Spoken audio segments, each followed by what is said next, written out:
turakomeje igice cya kabiri, inzira zigeza umuntu ku bwenge. Inzira zigeza umuntu ku bwenge, ibintu bitandatu umuntu yakora bikamugeza ku bwenge budasanzwe, agakora ibintu bikomeye, akagera ku bintu bikomeye. Biriya yatubwiye ngo ko wataye ubwenge nanjye nzagirane, nanjye nzaguta. Igihe cyose umuntu yataye ubwenge, Imana iramuta. Bisigura ngo Imana ibana, ikorana, igendana n'abanyabwenge.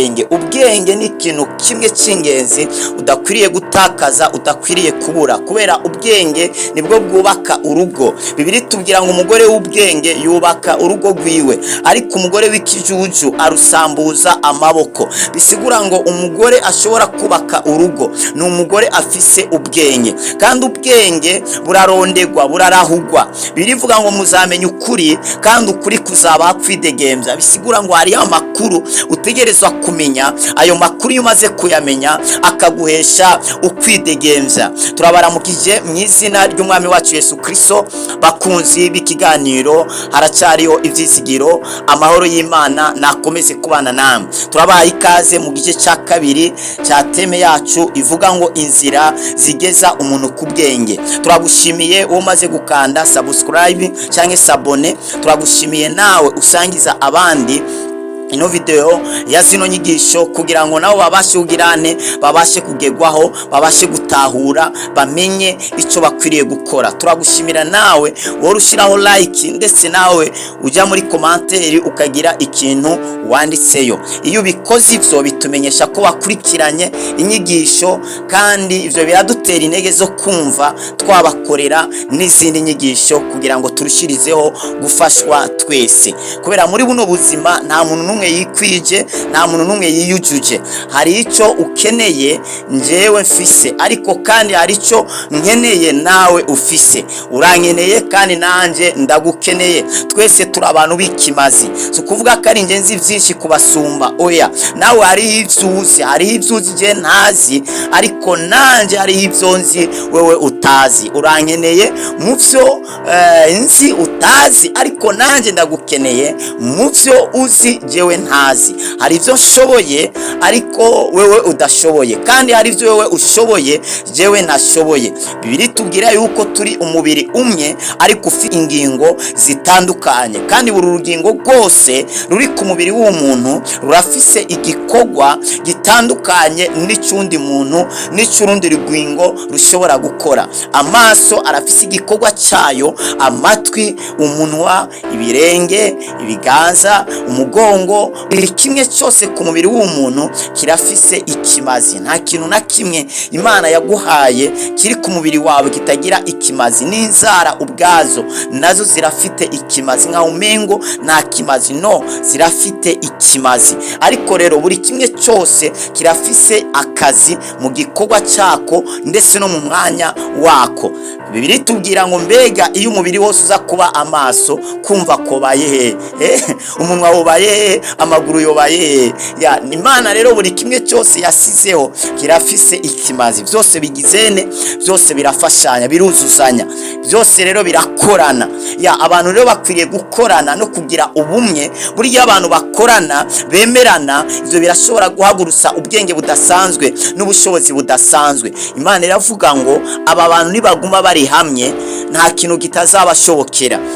Nibaguma bari hamwe, bakorera hamwe, nta kintu kitazabashobokera. Imana yacikora iki mu Itanguriro 11? Imana yaceyoberanya indimi z'abantu. Niho hantu hambere havukiye indimi zose zivugwa hano ku isi, zavukiye aho hantu. Usomye mu Itanguriro 11 niho indimi zose zavukiye ku munara w'i Babeli, ubwo abantu bibwira ko bokubaka umunara w'i Babeli ngo badomane n'ijuru, bironkera izina rya rurangiranwa. Imana ikibona ko umugambi atariwo, Imana ikirawusambura mu buryo bwo koberanya indimi, baca barasanzara, umwe wese akajana n'uwo bumvikana mu rurimi. Niyo mpamvu buri gihugu cyose usanga ifise ururimi. Abavuga ururimi rumwe uzasanga batuye mu gihugu cyabo, animba ari mu ntara uzasanga bari mu ntara yabo. Abantu bavuga ururimi uzasanga bari ku musozi umwe, bari mu kibanza kimwe. Bisigura ngo abantu bumvikana mu rurimi, bumvikana mu bintu, mu migambi, muri projet, bategerezwa kugirane, bategereza kuba ahantu hamwe.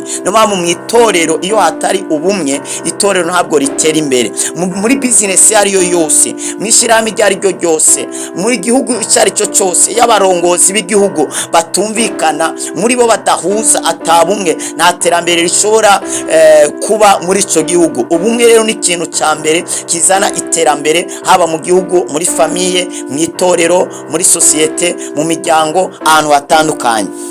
Niko tuvuga rero inzira zigeza umuntu ku bwenge. Hosea 4:6 avuga ngo abantu banje baranduwe no kutagira ubwenge. Ikintu kiranduye abantu b'Imana ntabwo baranduwe no kubura amafaranga n'ibintu bitandukanye, kubera ko umuntu afise amafaranga, afise ubwenge, arashobora kuronka amafaranga. Umuntu afise ubwenge ntabwo ashobora kugwara ibigwari ibyo ari byo byose. Waruzi ko indwara zimwe abantu bagwara bataziterwa n'ibindi bintu, baziterwa n'iki? Baziterwa no kubura ubwenge. Ugasanga umuntu buri kintu cyose ararya ntiyigerera, ivyo ugasanga ivyo uri kurarya nyene nivyo bizangiza iki? Umubiri wawe. Ufashe igikombe ususemwo irobo y'isukari, hanyuma ejo wagwara igisukari, hari ukagwara ibigwari ibi nibi, ngo ngurumva ngo Satani yanteye.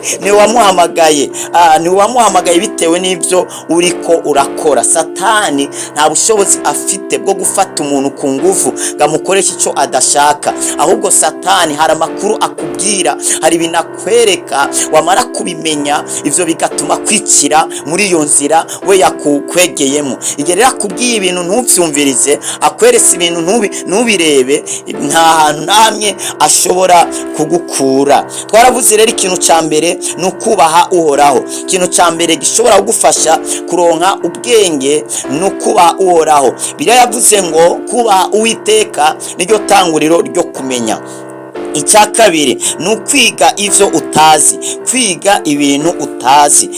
Nta muntu rero ashobora kuvuga ngo ndujuje, ndamaze kugera ahantu, ndanengesereye, nta kindi kintu nkeneye kivuye kundi muntu. Igihe cyose uzokwibwira kuri umunyabwenge, uzamenye kuri kijuju cya nyuma. Niko abanyabwenge cyo kintu baragihurijeho, bavuze ati igihe cyose uzamenya ko atakindi kintu ukeneye, uzamenye kuri ikijuju, uzamenye ko n'ibyo ufise bitakwiye neza. Buri muntu wese rero afise cyangwa akeneye ubwenge, cyangwa akeneye kugera ku kintu cyitwa ubwenge, ni ukwiga ivyo utazi. Kwiga ivyo utazi bisaba ko wigira ku bandi babizi. Kwiga ivyo utazi birasaba kuja mu ishure ukemera ukigishwa, birasaba ko wiga ivyo utazi. Umuntu atemera kwiga, uwo muntu ari kure y'ubwenge, uwo muntu ari kure y'itunga, uwo muntu ari kure y'iterambere, uwo muntu nta kintu ashobora kugeraho. Salomo yavuze ngo iki? Yavuze ngo shora ibyo ufite byose wirongere ubwenge. Shora ibintu ufite byose wirongere ubwenge, kubera ko urose ubwenge ngo urose ikintu gikomeye cyane. Usonye Imigani 4:4 avuga ngo kandi Data yaranyigishije arambarira ati umutima wawe ugumye amajambo yanje, witondere amabwirizwa yanje ubone kubaho. Urumva kino kintu ati data yaranyigishije arambarira ati umutima wawe ugumye amajambo yanje. Rero itanguriro ryo kumenya ubwenge ni ukwiga. Twaravuze icya mbere ni ukuba Uhoraho, icya kabiri ni ukwiga ivyo utazi. Utegerezwa kwiga, utegerezwa kwemera kwiga ibintu utazi. Ibintu ntabwo bizizana, ntabwo uzazindura umunsi umwe wisanga uzi Bibiliya yose. Utegerezwa gufata umwanya wo gusoma Bibiliya ndetse no kurimbura ku majambo. Ntabwo uzazinduka umunsi umwe uzi Bibiliya ibintu mwarimu azi ngo bikuze muko nyene. Oya, utegerezwa kwiga ko nujya mwarimu ariko kwigisha aho wicaye nawe yarahicaye. Utegerezwa kwemera kwiga. Igihe cyose utemera kwiga, umenye ko atakintu uzageraho. Yohana 8:32 ngo muzamenye ukuri kuzaba kwidegembya. Bisigura ngo abantu batemera kwiga, batemera kumenya ukuri, baguma arabaja, bari mu buja, bari mu ibohero ribagumiza ahantu hamwe, ribagumiza mu kirere kimwe. Kubera iki? Ntibashaka kwiga. umuntu akeneye kwiga, umuntu akunda kwiga amenya ibintu byinshi, ariko umuntu yigira ndabizi bine nabijuba bijya ndabizi, uwo muntu nta kintu ageraho. Usomye umurongo wa 5 anyene mu Migani ibice byaho 4 aravuga ngo wirongere ubwenge, wirongere uburyo bwo gutahura, ntukibagire bavuze ngo wirongere ubwenge, wirongere uburyo bwo gutahura, ntukibagire ngo kandi ntugatere ibitugu amajambo y'akanwa kanje. Baratubwiye ngo wirongere ubwenge, wirongere uburyo bwo gutahura, ntukibagire, ntukabe umuntu yibagira, ngo kandi ntugatere ibitugu amajambo abantu bazaba bari kubagirane bigisha. 6 ubwenge ntukabute, nabwo buzokuzigama, bukunde buzokurinda. Bisigura ngo ubwenge burashobora guproteja umuntu, ubwenge burashobora kukurinda. Ubwenge bwakurinda gute? Par exemple, urazi nk'umuswa cyangwa ikijuju kija ahariho hose ntabwo gishira mu bwenge, ariko umunyabwenge arashobora kubona ahantu, akabona aho hantu mugabo akagira amakenga, akavuga ati jya nzira kata abantu benshi bari ko barayicamo, birashoboka kijya nzira ifite ikibazo. Ariko ikijuju kibonye atabandi bantu bari kubayicamo, kivuga ati rega nce muri jya nzira niyo yoroshe. Umunyabwenge arashobora kubona ahantu hari ikibarafu, akabona vy'ukurana hagaze ni sawa, ariko akareba atanu n'inkomeza ndahaca harashobora kugira kibarafu kirashobora kumeneka ndobere munsi mu mazi. Umunyabwenge ntabwo apfa gukora ibintu atamanije kwiyumvira, umunyabwenge ariyumvira. Ubwenge rero burakuzigama, ubwenge burakurinda, ubwenge burashobora kuzigama ubuzima bwawe, burashobora kukurinda. Hari umuntu yigeze kwicara gukinisha gerenade n'abana, bigeze gukinisha gerenade n'ahantu twari dutuye hafi, abana bakinisha gerenade. Urasi ikintu cabaye, iyo gerenade yarabaturikije, wowe wibaza ngo nakavoka baguma bagakinisha birangira igisene ibaturikije. Ndafise umuvandimwe wanje bakoranye n'umugona mukuru wanje, bose batora urusasu, barangije bagenda bararucanira, kubera bari barumenye babona ruko ruratinda cyo bararucana, bo baribwira ati none wo rucana hobiki.